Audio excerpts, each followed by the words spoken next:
முழுவதுமாக நிரப்பப்பட்டுள்ள ஒரு 3 டின் இருக்குன்னு ஞாபகம் வச்சுக்கங்க. கல்யாண குத்துக்கு ஒரு டின்னு. ஒன்னுத்துல வந்து 100 லிட்டர் ஃபுல்லாக இருக்குது. ஓகேவா? இன்னொன்றுல 120, இன்னொன்றுல எவ்வளோ இருக்குது? இன்னொன்றுல வந்து 160 வந்து ஃபுல்லாக இருக்குது. நம்ம ஒரு பாத்திரத்தில் வந்து எடுக்கணும். ஓகேவா? அந்த பாத்திரத்தில் வந்து நான் கேட்குறேங்க, இங்கே பாருங்கள், சரியாக அளக்கக்கூடிய பாத்திரம். ஓகேவா? அதுவும் இது அதிகபட்ச கொள்ளளவு என்ன? இதுதான் வந்து கேள்வி. அதான் நம்ம பாத்திரத்தில் எடுக்கும்போது என்ன ஆகணும், ஃபுல்லாக தான் எடுக்கணும். அதே டைம் வந்து எல்லாத்தையும் வந்து காலி பண்ணணும். ஓகேவா? எடுக்கும்போது ஃபுல்லாக தான் எடுக்கணும். மொத்தத்தையும் வந்து அதாவது இது பாருங்கள், ஆன்சர் என்ன வரும் இதுக்கு, பெரிய நம்பர் வச்சு நீங்கள் அது மட்டும் கீவேர்டு கொடுத்துக்கிறாங்க பாருங்கள். அதிகபட்ச கொள்ளளவு இந்த மாதிரி வார்த்தை இருந்தாலும் நிறைய கிரேட்டஸ்ட் இந்த வார்த்தை இருந்தாலும் HCF தான் கண்டுபிடிக்கணும். இருந்தாலும் நீங்கள் வந்து அப்படியே நார்மலாகவே யோசிச்சாலே போட்டுடலாம். இருக்கிறதுல பெரிய நம்பர் இது இது வச்சா. ஆனால் இது எத்தனை ஆகும், ஒரு வாட்டி எடுத்தா 100 லிட்டர் தான் இருக்குது. மீதி வந்து 4700 வந்து காலியாக தான் இருக்கும். அப்போ இது தப்பு தானே? இங்கே என்ன சொல்லியிருக்காங்க பாருங்கள், சரியாக அளக்கக்கூடிய, சரியாக அது நம்ம எடுக்கும்போது ஃபுல்லாக தான் எடுக்கணும். அதுதான் அதுக்கு அர்த்தம்.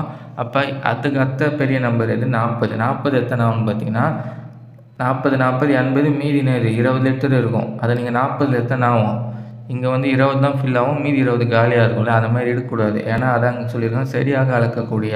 அப்போ வந்து 40 வந்து தவறு. 20 எடுத்தால் கரெக்டாக வரும் ஆன்சரு. 20 எத்தனை ஆகும், 5 வாட்டி எடுத்திங்கன்னா 100 லிட்டர் காலி ஆகிடும். 6 வாட்டி எடுத்திங்கன்னா 120 லிட்டர் காலி ஆகிடும். 8 வாட்டி எடுத்திங்கன்னா 160 லிட்டர் காலி ஆகிடும். இதான் இதுக்கு ஆன்சரு. 10 வந்து கரெக்டு தான். ஆனால் 10 வந்து இது இங்கே வந்து என்ன கேட்டுருக்காங்க, அதிகபட்ச கொள்ளளவு. அப்போ வந்து 20 தான் கரெக்டாக இருக்கும். அதுதான் வந்து HCF எடுக்கணும். இது மூணுத்தையும் வகுக்கக்கூடிய மிகப்பெரிய எண்ணு கண்டுபிடிச்சா ஆன்சர் வந்துடும். மேக்ஸிமம் இந்த கீவேர்டு இருக்கு இல்லையா, அதிகபட்ச கொள்ளளவு, கிரேட்டஸ்ட், இதெல்லாம் வந்து HCF தான் கண்டுபிடிக்கணும்.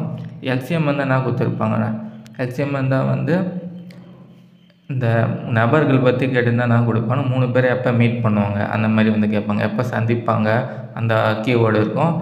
அப்படின்னா இன்னொரு மெத்தடு, இந்த மணி வந்து அடிக்குது இந்த டைம் சொல்லுவாங்க, திரும்பவும் இந்த 3 மணியும் வந்து எப்போ அடிக்குது அப்படின்னா இது டிராஃபிக் சிக்னல் கொடுத்துட்டு இது 3 எப்போ மீட் ஆகும், அந்த மாதிரி கீவேர்டில் இருந்தால் LCM கண்டுபிடிக்கணும். இதுக்கு வந்து HCF கண்டுபிடிச்சா நாமும் இதுக்கப்புறம் காமனாக டிவைட் பண்ணுற நம்பர் இல்லையா, அப்போ இதை பெருக்கினா HCF வந்துடும். HCF இது 120. ஆன்சர் வந்து 120. இந்த கொஸ்டின் பேப்பரோட மற்ற சம்ஸை பார்க்கணும், டிஸ்கிரிப்ஷனில் இருக்க பிளேலிஸ்ட்டு செக் பண்ணி பாருங்கள்.